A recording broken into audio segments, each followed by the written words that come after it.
Salut, c'est ce Cassius F. dont je relis. Écoute, là, après tant d'efforts, la boucle va bientôt être bouclée de la lecture de L'Éternel mari de Dostoïevski, vu qu'on arrive au 17e au 17e et dernier chapitre, nommé L'Éternel mari.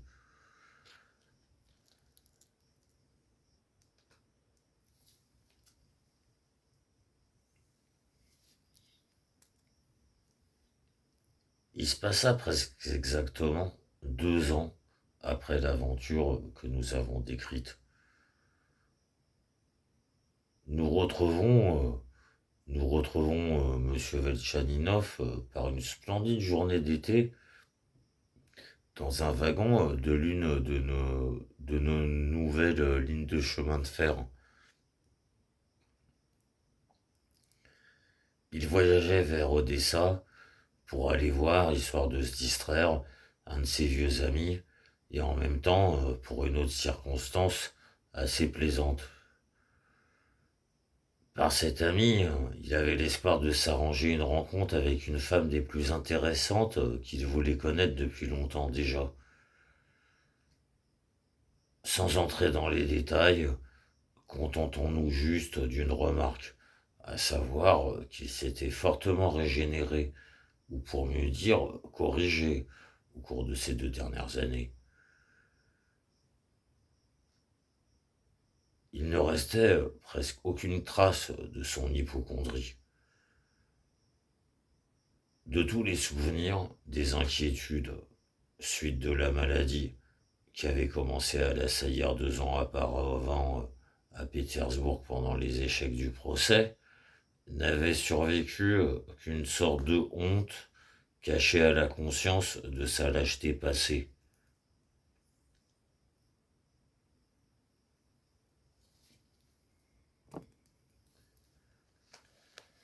Il était récompensé en partie par la certitude qu'une telle chose ne se répéterait plus et que personne jamais ne pourrait le savoir. Certes, il avait abandonné le monde à l'époque. Il s'était mis à s'habiller sans soin. Il s'était caché de tout le monde. Et cela, bien sûr, avait été remarqué par tous.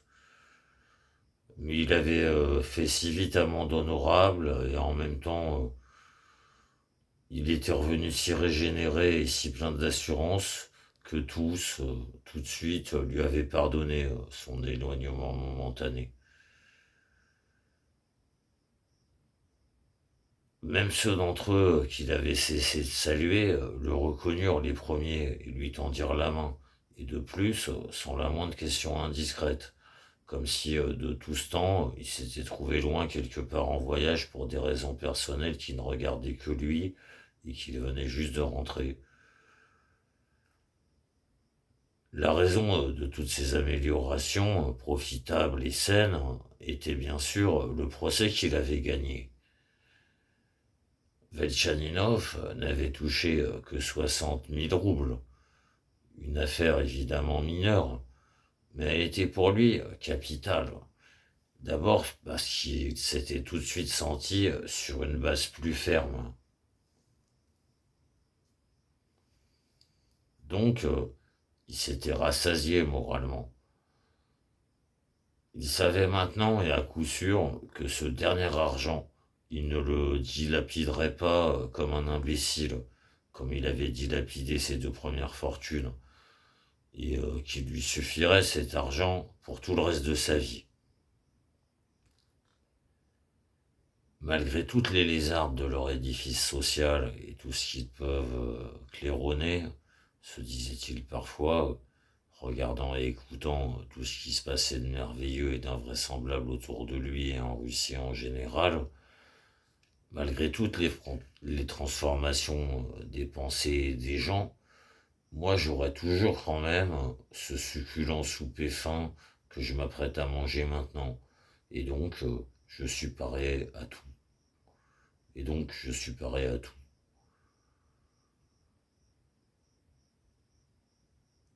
Cette pensée si douce qu'elle en était sensuelle s'était peu à peu complètement emparée de lui et avait produit en lui un changement même physique,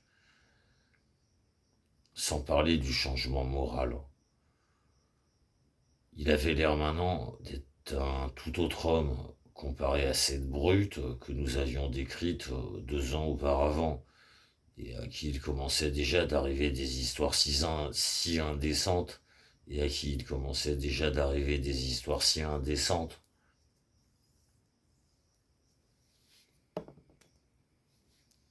Il avait l'air gai, clair, sérieux.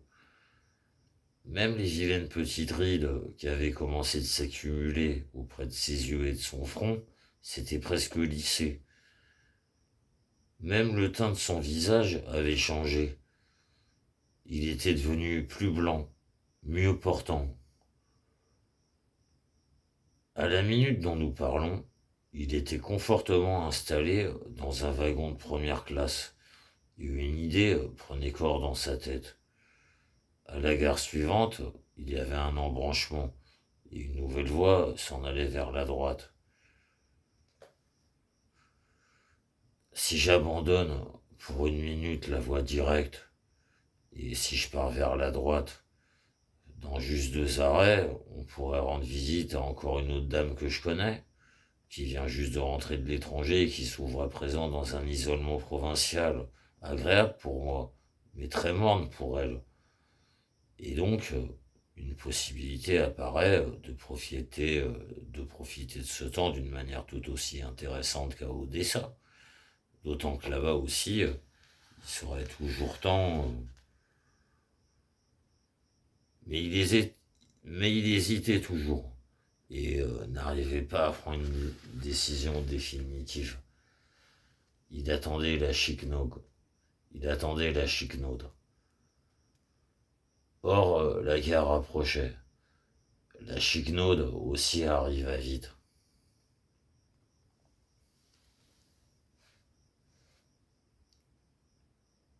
À cette gare, le train.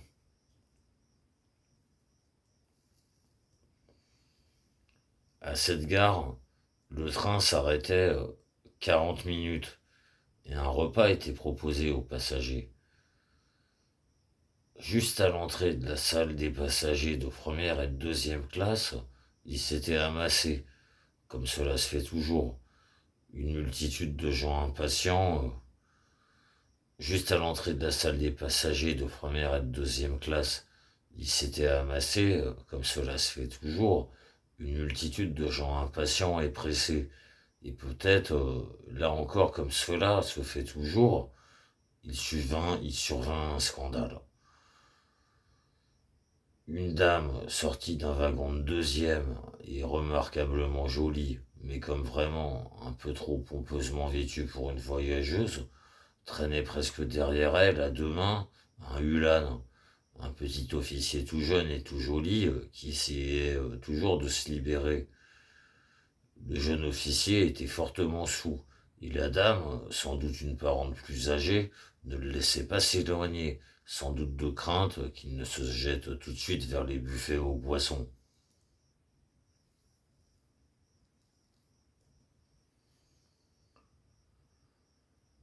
Entre-temps, dans la cohue, le Ulan se fit bousculer par un petit marchand en goguette, lui aussi, mais lui jusqu'au scandale. Ce marchand se trouvait dans cette gare depuis déjà 2 jours. Il buvait, il semait son argent, entouré de toutes sortes de compagnons. Il n'arrivait toujours pas à prendre le train pour continuer son voyage. Une querelle s'ensuivit. L'officier criait, le marchand l'injuriait. La dame était désespérée et entraînant le Ulan loin de la dispute, elle lui criait d'une voix suppliante: Mitenka, Mitenka. Cette exclamation la parut trop scandaleuse au marchand. Certes, c'est toute l'assistance qui riait, mais le marchand se fâcha au nom d'une morale qui lui parut, pour une raison ou pour une autre, offensée.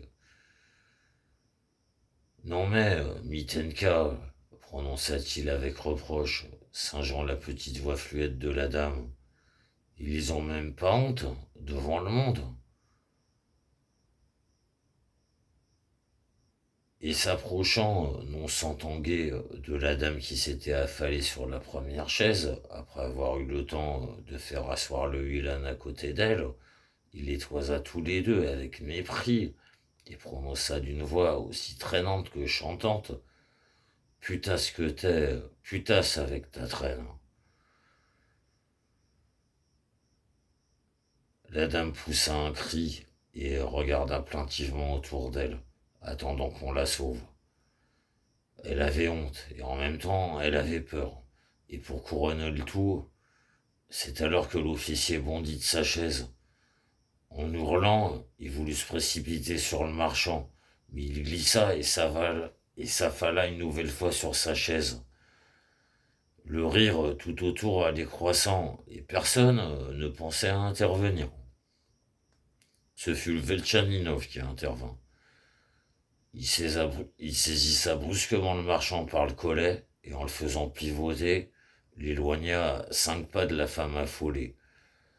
Cela mit un terme au scandale. Le marchand fut sérieusement, le marchand fut sérieusement secoué par la chiquenaude et la silhouette impressionnante de Velchaninov. Ses compagnons l'emmenèrent tout de suite. L'air d'un monsieur bien habillé eut tout de suite une influence salutaire sur les rieurs. Le rire s'arrêta. La dame, toute rouge, presque en larmes, se répandit en expression de sa reconnaissance. Le Hulan marmonnait J'amercie, j'amercie. Il voulut tendre la main à Velchaninov. Mais au lieu de cela, brusquement, il eut l'idée de se coucher sur les chaises et s'étendit dessus en étirant les jambes.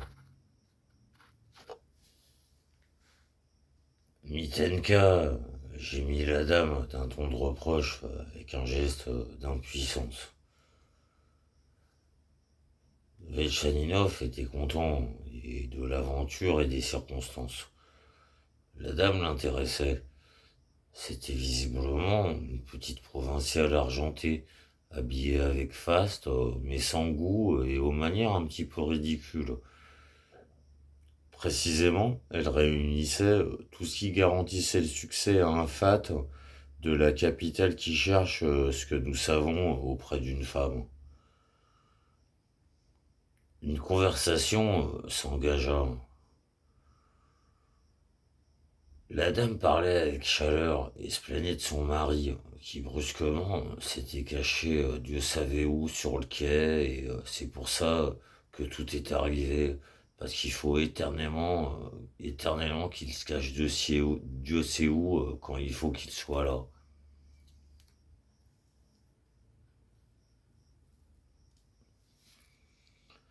Un besoin, marmonna le Hulan. Oh, Mitenka, fit-elle avec un nouveau geste, ce qui va recevoir le mari, se dit Velchaninov. Comment s'appelle-t-il? Je vais le chercher, je le retrouverai, proposa-t-il. Palpalitch, répliqua le Hulan. Votre époux s'appelle Pav Pavlovitch? Demanda Velchaninov avec curiosité, et brusquement, une calvitie bien connue se faufila entre lui et la dame. En un instant, il vit l'image du jardin chez les Zakhlebinines, les yeux innocents et cette tête chauve et morne qui se fourrait sans cesse entre lui et Nadejda Fedoseevna. Vous voilà enfin, s'écria l'épouse d'une voix hystérique.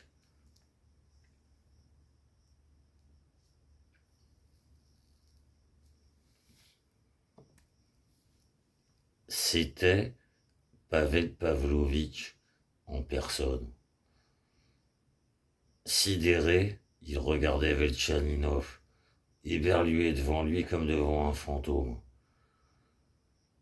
Sa surprise, sa stupeur était telle que pendant un temps, à l'évidence, il ne comprit rien du tout à ce que lui racontait son épouse, offensée d'une voix nerveuse et précipitée.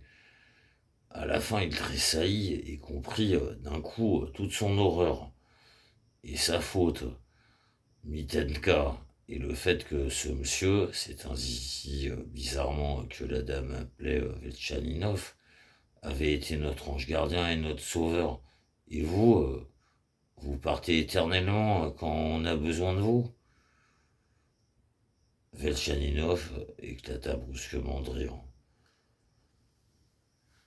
Mais nous sommes amis tous les deux, des amis d'enfance, cria-t-il à la dame étonnée, en saisissant d'une dextre protectrice l'épaule d'un Pavel Pavlovitch qui souriait d'un sourire pâle. Il ne vous a jamais parlé de Veltchaninov? Non, jamais, répondit l'épouse, un peu désarçonnée.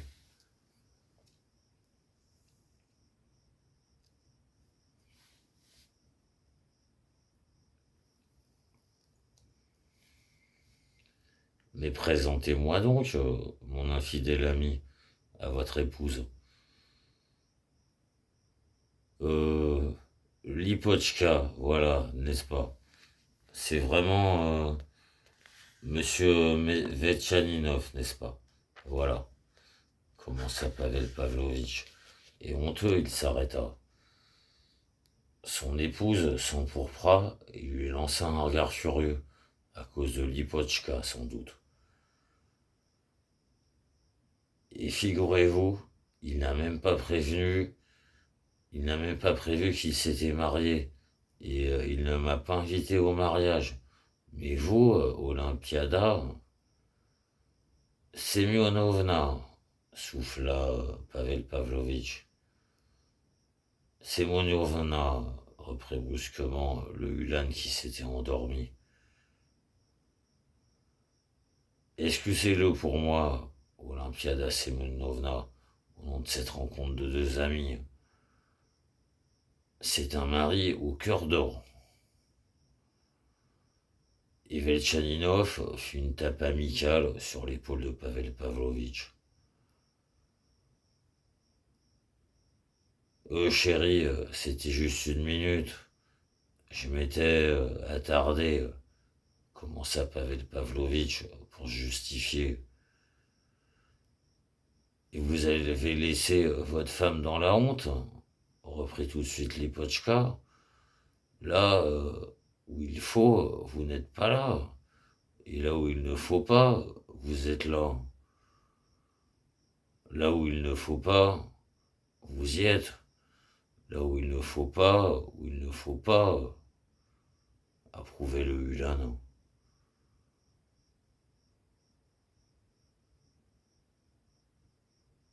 Lipochka étouffait presque sous le coup de l'émotion. Elle savait bien que ce n'était pas bien devant Veltchaninov. Et elle rougissait, elle n'arrivait pas à se contrôler. Oui, il ne faut pas, vous êtes trop prudent, oui, trop prudent, laissa-t-elle échapper. Sous le lit, il cherche des amants, sous le lit, où il ne faut pas, s'échauffa brusquement à son tour, et d'une façon terrible, Mitenka. Mais il n'avait plus rien à faire avec Mitenka. Tout se termina, pourtant fort bien. Ce fut un rapprochement total.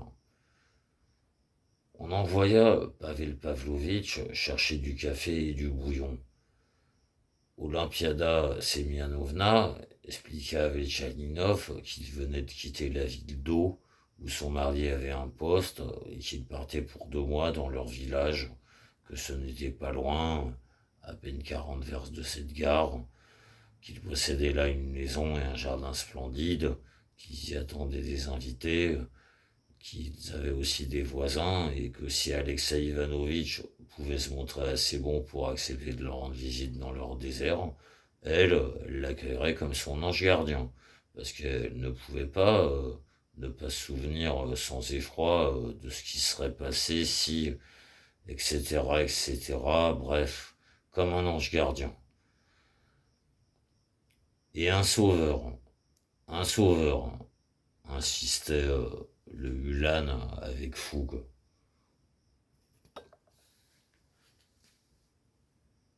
Velchaninov remercia poliment et répondit qu'il était toujours prêt, qu'il était un homme absolument oisif et sans occupation, et que l'invitation d'Olympiada Semyonovna n'était que trop flatteuse pour lui. Ensuite, il engagea tout de suite un petit entretien joyeux dans lequel il plaça, non sans succès, 2 ou 3 compliments. Lipochka en rougit de plaisir, et dès le retour de Pavel Pavlovitch, elle lui déclara avec enthousiasme qu'Alexei Ivanovitch était si bon qu'il avait accepté son invitation à passer tout un mois chez eux à la campagne, et qu'il avait promis de venir d'ici une semaine.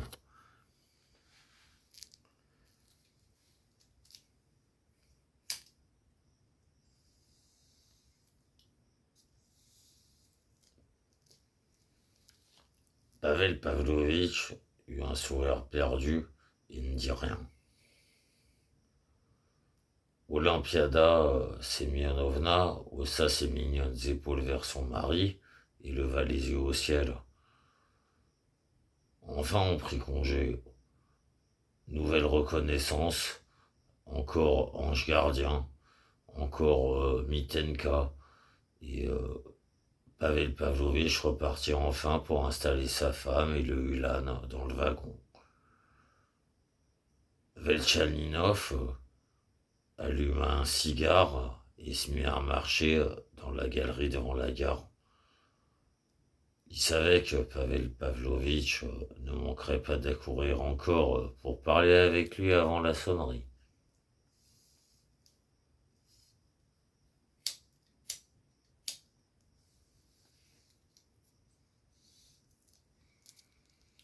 C'est ce qui se produisit.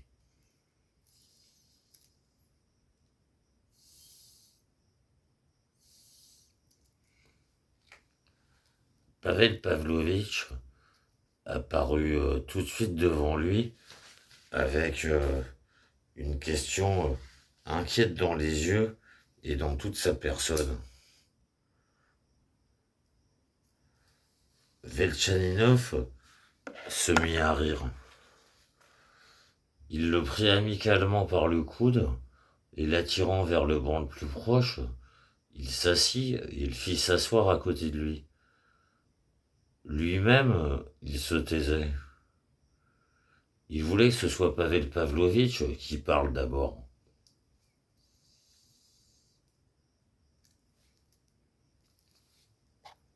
Alors, vous venez chez nous, n'est-ce pas? Balbutia celui-ci, en allant droit au but de la façon la plus sincère.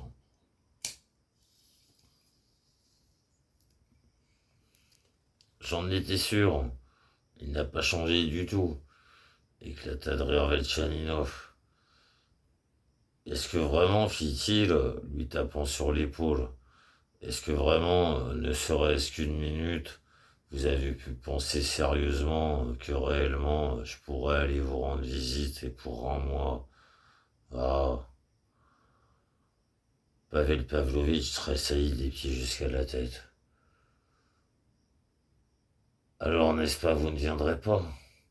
S'écria-t-il, sans cacher sa joie le moins du monde. Mais non, riait Velchaninov, très satisfait.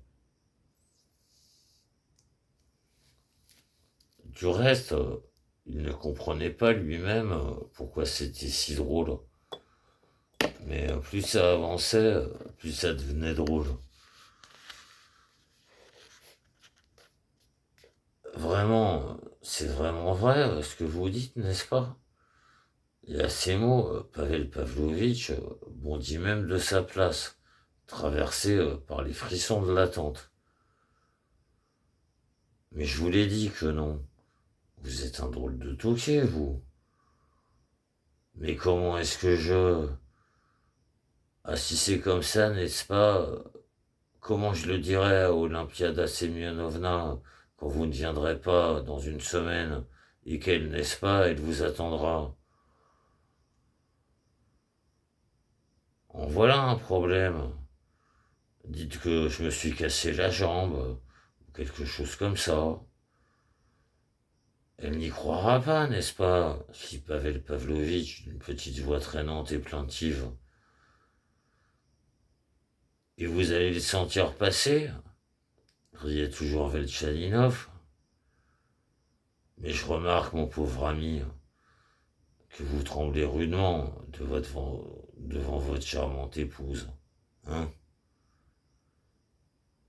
Pavel Pavlovitch essaya de sourire, mais en vain.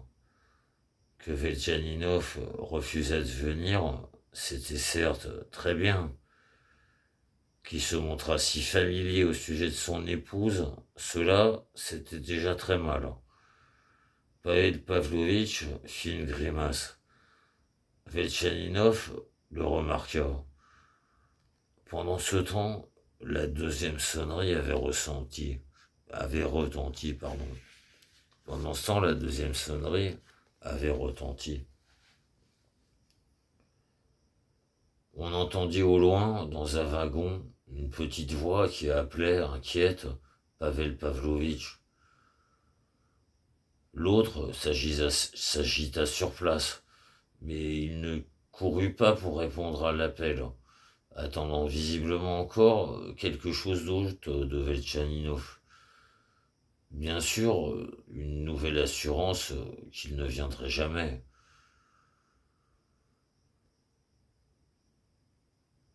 Quel est le nom de jeune fille de votre épouse, s'enquit Velchaninov, comme s'il ne remarquait pas du tout l'angoisse de Pavel Pavlovitch. Je l'ai prise, n'est-ce pas, chez notre archiprêtre, répondit celui-ci, jetant dans un grand trouble des regards sur les wagons et l'oreille aux aguets.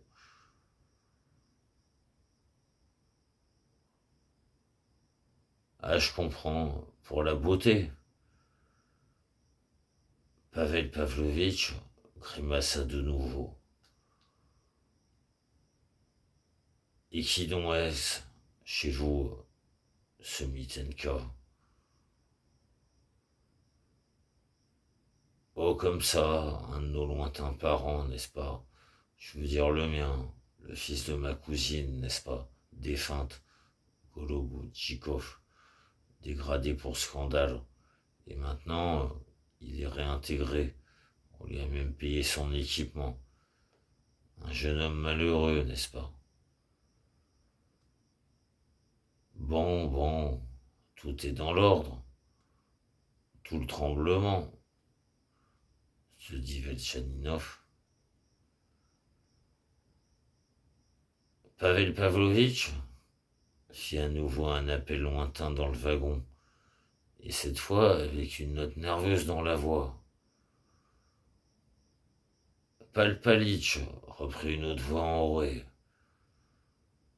Pavel Pavlovitch se remit à s'agiter, à tourner, mais Velchaninov le saisit très fort par le coude et l'arrêta.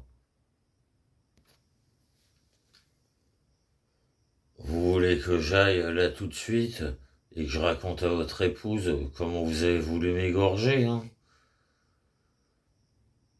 Oh, voyons, voyons, n'est-ce pas? Dit Pavel Pavlovitch dans une frayeur terrible. Dieu vous en garde, n'est-ce pas?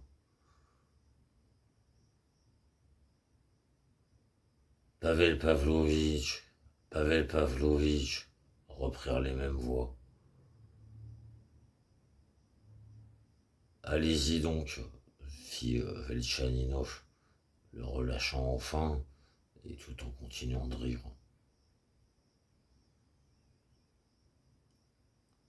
Alors, vous ne venez pas chuchota une dernière fois, presque désespéré, Pavel Pavlovitch. Il joignit même les mains devant lui, comme dans l'ancien temps.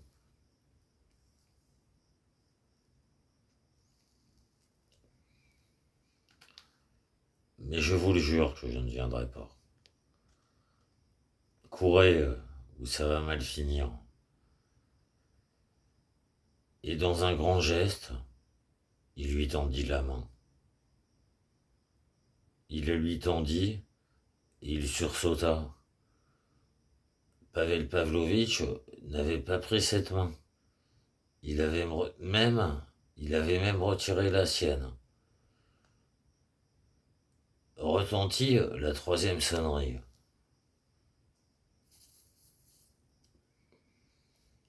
En une seconde, il leur arriva à tous les deux une chose étrange. Ce fut comme si tous deux ils se métamorphosaient. Il eut comme quelque chose qui tremblait escompait brusquement en Veltchaninov, qui une minute auparavant riait à gorge déployée. Il saisit Pavel Pavlovitch par l'épaule d'un geste puissant et furieux.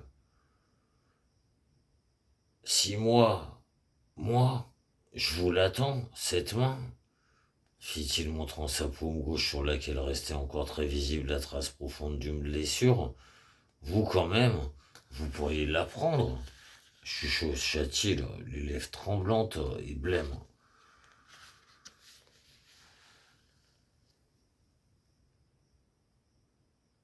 Pavel Pavlovitch blêmit à son tour. Il lui aussi ses lèvres, Pavel Pavlovitch blêmit à son tour. Et lui aussi, ses lèvres se mirent à trembler. Des sortes de convulsions lui traversèrent brusquement le visage.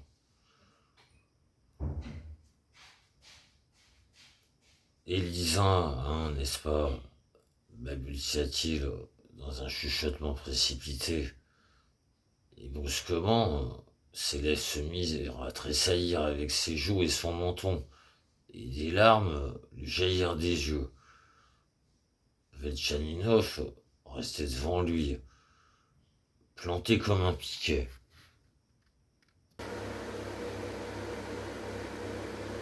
Pavel Pavlovitch, hurlait-on dans le wagon, comme si l'on y égorgeait quelqu'un. Et brusquement, on entendit le coup de sifflet. Pavel Pavlovitch reprit ses esprits, leva les bras au ciel et se mit à courir à toutes jambes. Le train roulait déjà, mais lui, Dieu sait comment, il eut le temps de s'y accrocher. Il y parvint quand même à monter en marche dans son wagon. Veltchaninov resta dans la gare et il ne reprit sa route qu'au soir, après avoir dû attendre un nouveau train, selon l'itinéraire prévu. À droite, chez son ami provincial. Il n'y alla pas. À droite, chez son ami provincial, il n'y alla pas. Tant il avait l'esprit ailleurs. Comme il le regrettera plus tard.